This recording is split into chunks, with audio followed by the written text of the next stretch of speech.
deck that I feel like a lot of people have probably brainstormed and said, you know, there's a bunch of 2-mana green creatures that you can play, a bunch of 1 and 3 drops. Why isn't it there? This guy, he's got a Nylea, God of the Hunt, in his deck. Mason Lange is his name, and he's doing it here with a Batman shirt, and he's also 7-1 with mono green aggro. So this is not something we expected to see this weekend, but obviously off to a fantastic start, and is going to fire off with an Elvish Mystic. Yep. Little Temple of Deceit action here from Nystrom. So he's going to be scrying. He's doing his thing. Of course, the Temple is not actually going to facilitate anything. It's just going to allow him to scry. Right. And now Mason has a plethora of 2 drops. He's going with Brush Rider. Draft, not even All-Star.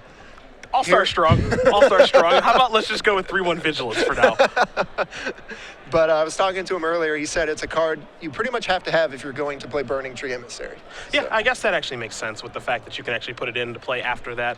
Now, the green, again, being mono green, that's a really interesting choice here for Mason. You know, you don't have access to, you know, some removal spells from black or some reach from red. I guess you get some pump spells maybe. he does. He has 3 of Slaughterhorn. Okay. From Gate Crash, of course. A green, basically giant strength, or +3/+2 there off for 1 green mana for Blood Rush. Also just a creature. Patrick Sullivan dubbed it the poor man's Rubber Belt Maka. Well, he's not wrong, because that's exactly what it is. You see Mason's board right now. He has a Colonian Tusker. He's got a Brush Strider. Also has an Elvish Mystic out there. So he's I mean, he's definitely attacking. His deck is also pretty nice, though. It's a lot of foreign language cards. Yeah. Yep. He must really like mono green. He showed it to me last round. I was pretty impressed with it, and by no chance here he is on camera battling with it. Looks like an Azorius Charm targeting Brush Strider. Oh, excuse me, Colonian Tusker. 2 things I didn't think I was going to say today. Yes, his deck has a bunch of cards that you did not expect to see at the top tables here. Second, Brush Strider. Now, the bad news here is that Nystrom's going to play an untapped Hollow Fountain and cast Supreme Verdict. So things are going to get a little bit tough here for Mason, as he's just going to replay the Tusker. Mason does have him down to 9. He's got another 3-power creature on the board. Bradley finds a Mutavault and passes. Mason has, you know, he's got Reverend Hunter, he's got Boon Satyr, he's got things to do. He's just not drawing any lands right now. Definitely needs that 3rd land. Scavenging Ooze is the play from him, but that's going to prompt a Sphinx's Revelation in response. Yeah, for 2, it's going to allow Nystrom to actually gain a little bit of life. And now, the bad news here is that if Nystrom has like a land plus an Elspeth, things get really, really bad. The one thing this deck did look a little weak on was breakthrough ability. Did not have a ton of trample effects to really get in there. Not too surprising. You know, the Verdict's going to clean up everything. You know, just the sustainability of threats, I think, is the really hard part. He does have a Boon Satyr in his hand, and there's a Scavenging Ooze here that can actually grow a little bit, so he's not actually going to run out of threats. It's just, as you mentioned, the ability to break through, which is really hard for him to do. Now that Bradley has reached the point of double Verdict plus Sphinx's Revelation, Mason has to fade quite a few draws now. Divination gets the thumbs up. There's a Detention Sphere and an Azorius Charm. Ugh. Yep. Mason is now in Time Walk City, and not on the good end. D-Sphere going to take care of the Ooze. Mason's actually going to remove something here to gain a little bit of life. Takes out the other Ooze. Yeah, I don't know if I love that play, only because, you know, it makes, you know, the following Oozes worse. Right. And gaining a life against blue-white, not really all that important. Hardcast Slaughterhorn. Another thing I didn't think we were going to say on coverage this weekend, yet here we are. Sometimes you need a 3/2. Hey, you got to make those Reverend Hunters good somehow. Yeah, I guess that's true. There's Found some Mutavault. Another benefit to playing mono green. Yeah. Although the Niagara deck on camera last round found a way to fit 2 Mutavaults in, which I found pretty greedy. I made it work, right? Yeah, he's 8-0, so. Jeez.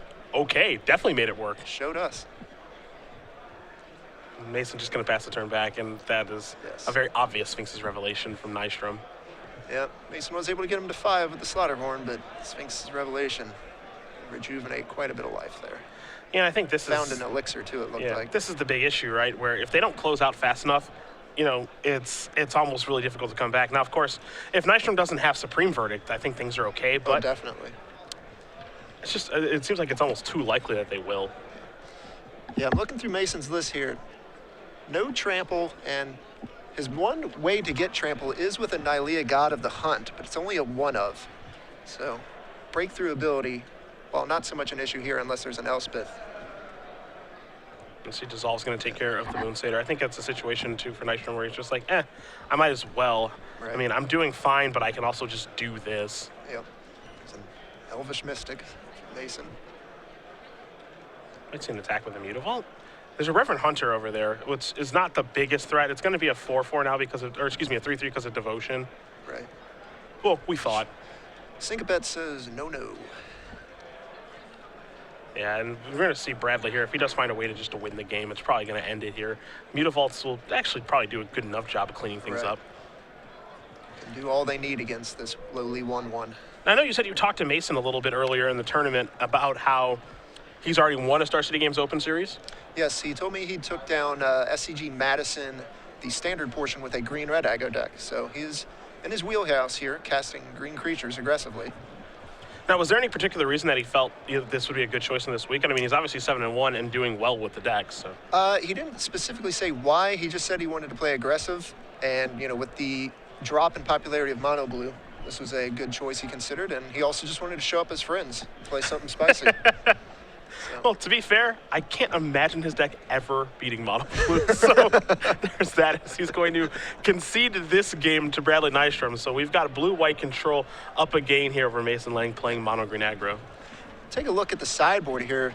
Mason, he's got 3 Drad Militant in the sideboard, a couple Mending Touch, Scavenging Ooze, 4 Nylea's Disciple, I guess there for the burn matchup, 4 Mistcutter Hydra, and a Bramble Crush.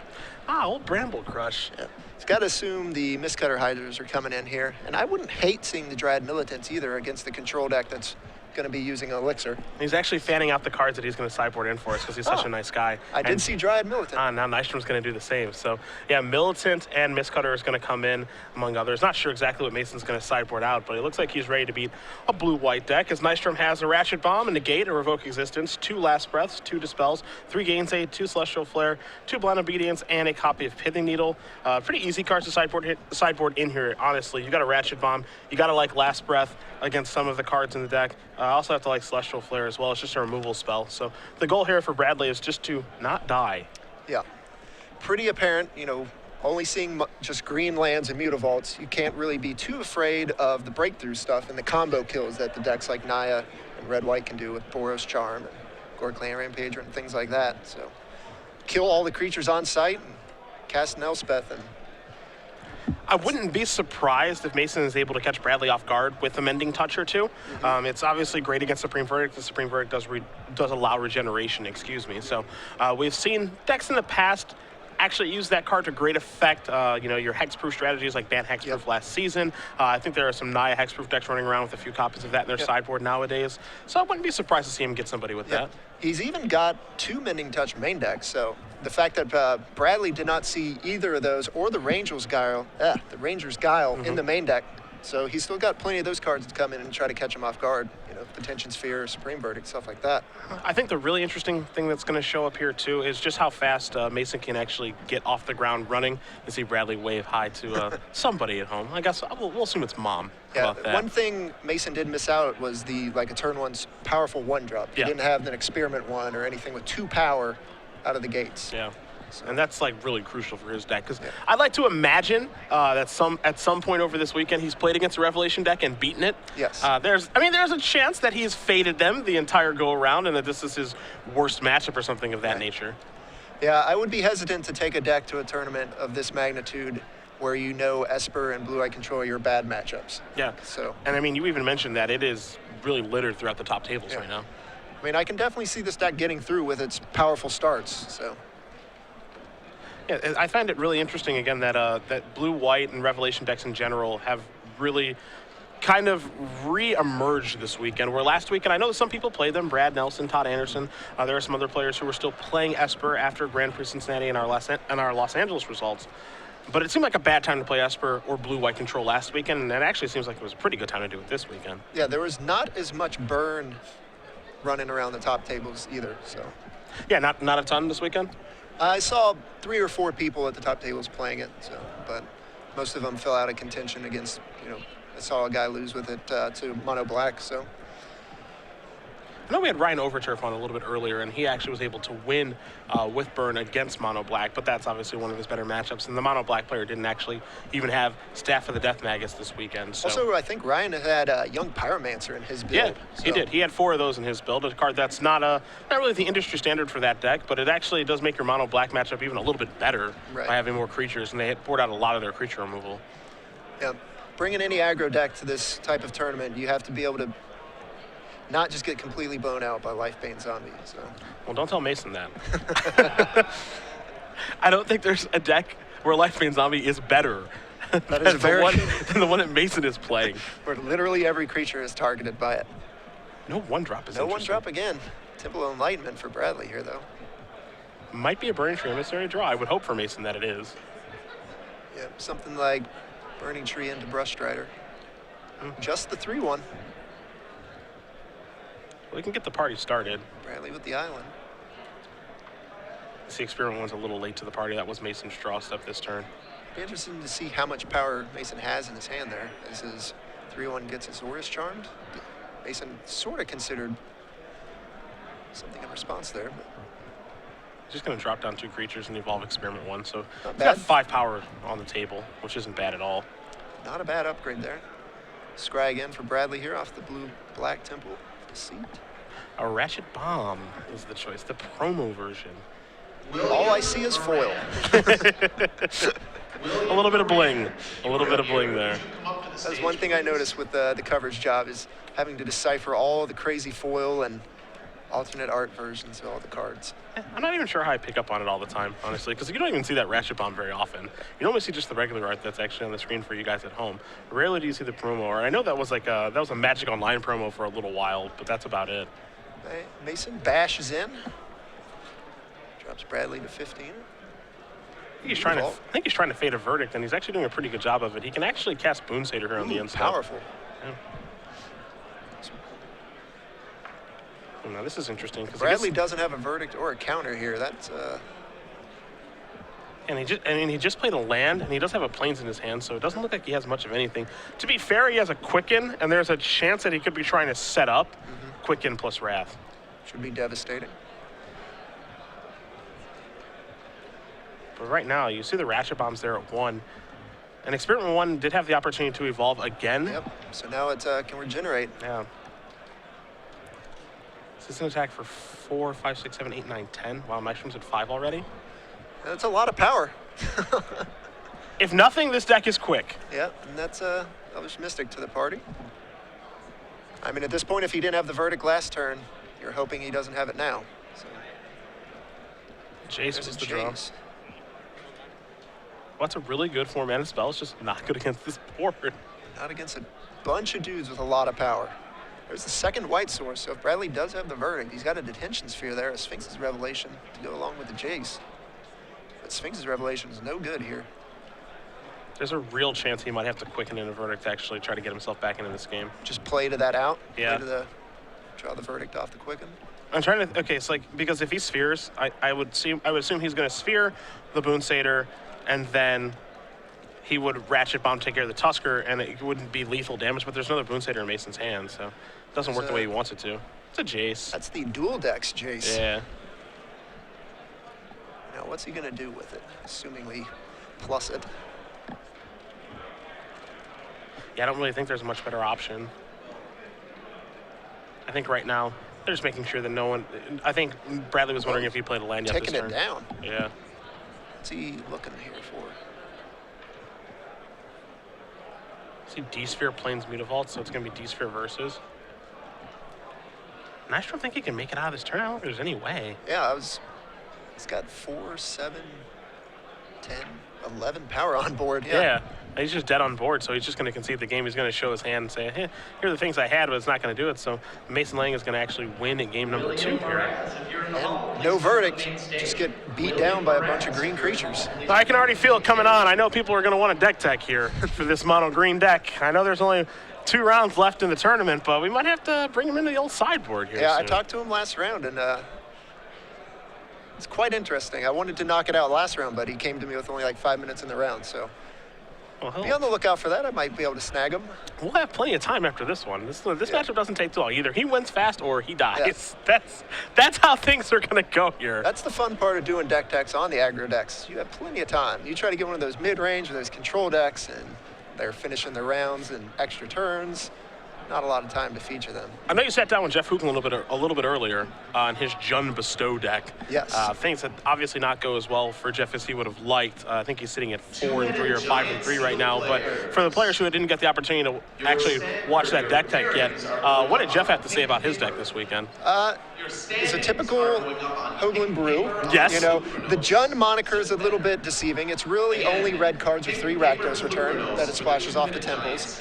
But I mean, the idea is solid. It's a bunch of redundant bestow creatures that are tough to deal with. And then on top of that, just your good everyday scavenging oozes, your Courser of Crucifixes, things like that. Desecration demons. Basically creatures, make them bigger, and if they kill it, they get their dude back. Sure. So, I mean, it looked good. I mean, seemed powerful. Spiteful Return, getting a little play. Yeah, I know that with the matchup we got to actually watch him Spiteful Return was really, really good. And that's a card that I think is going to see some play at some point. You see Mason's going to take a mulligan here, and Nystrom's going to keep his hand. Spiteful Return is going to see some play somewhere. I think it's too good not to. Yes, he named the deck Bestow Brunch. He's trying to coin the term brunch for the not quite aggro, not quite mid-range archetype. And he said he would like brunch to become a word this year. So, Brunch, huh? doing our part to spread the brunch word. All right. I don't hate it. There's a lot of Magic slang I hate. That's not one of them. I don't love it. Yeah. I think I can support it, but don't tell him that. Yep. He'll never know the better. Bradley starts it off here with the Temple there. And Mason found a suitable 6 with the turn 1 Elvish Mystic. This looks actually like a pretty good mulligan here for Mason. He's got a Brush Strider and a Burning Tree Emissary, I believe, in his hand. He also just picked up a Dry Militant, so he could drop a lot of stuff on the table. A lot of power this turn. Jeez. And none of it redundant copies either, so it can dodge the turn 3 D-Sphere. He might even be able to play a copy of Mutavault, too. I do see a Supreme Verdict, though, on the front of Bradley's hand. That's no surprise. A couple of lands. Looks like an Azorius Charm as well on the other side there. There's no chance he won't be able to draw. I mean, he didn't draw it last game. So that means he has to draw it this game. That's just how it works. Right. It's pure science. All right, so there's a Burning Tree, and there's the Brush Strider, and pass the 5 turn back. power. Yeah. There you go. He actually leaves he wants to be able to play Mutavault next turn, too, so I actually kind of like it. Bradley has a Mutavault of his own. Is that a Last Breath as well? His hand.